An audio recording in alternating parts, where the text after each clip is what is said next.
الله الرحمن الرحيم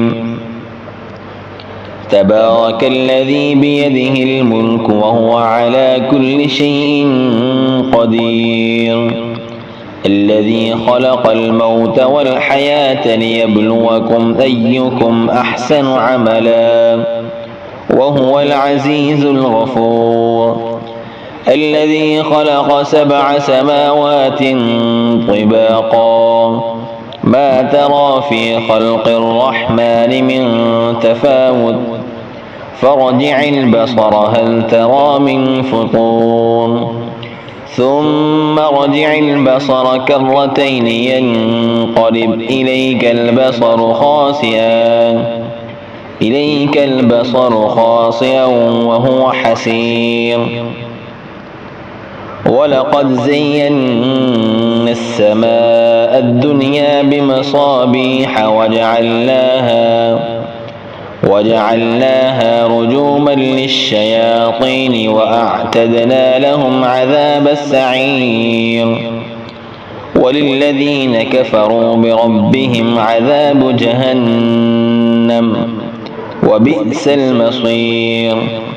إذا ألقوا فيها سمعوا لها شهيقا وهي تفور تكاد تميز من الغيظ كلما ألقي فيها فوج سألهم خزنتها ألم يأتكم نذير قالوا بلى قد جاءنا نذير فكذبنا وقلنا ما نزل الله من شيء إن أنتم إلا في ضلال كبير وقالوا لو كنا نسمع أو نعقل ما كنا في أصحاب السعير فاعترفوا بذنبهم فسحقا لأصحاب السعير إن الذين يخشون ربهم بالغيب لهم مغفرة وأجر كبير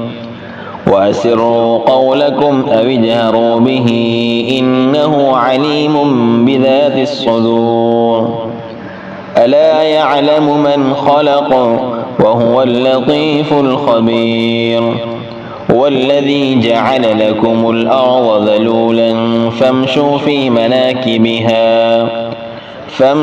في مناكبها وكلوا من رزقه وإليه النشور آمنتم من في السماء أن يخسف بكم الأرض فإذا هي تمور أم أمنتم من في السماء أن يرسل عليكم حاصبا فستعلمون كيف نذير ولقد كذب الذين من قبلهم فكيف كان نكير أولم يروا إلى الطير فوقهم صافات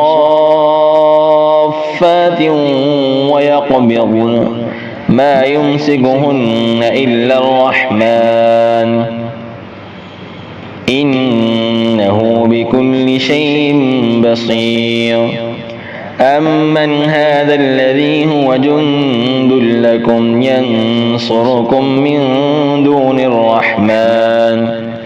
إن الكافرون إلا في غرور أمن هذا الذي يرزقكم إن أمسك رزقا بل لجوا في عتو ونفور أفمن يمشي مكبا على وجهه أهدى أمن يمشي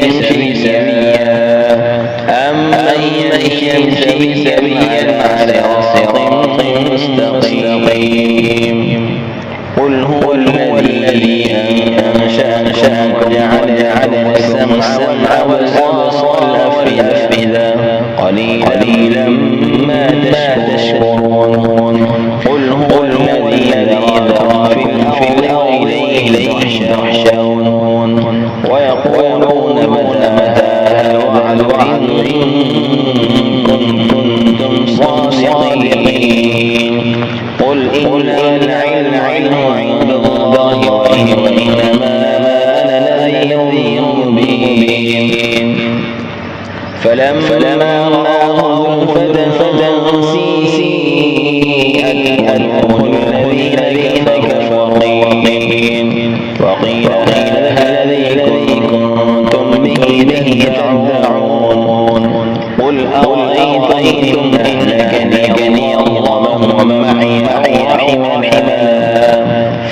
فبشر الكافرين من عذاب أليم. قل هو الرحمن آمنا به وعليه توكلنا فستعلمون من في ضلال مبين. قل أرأيتم أصبح ماؤكم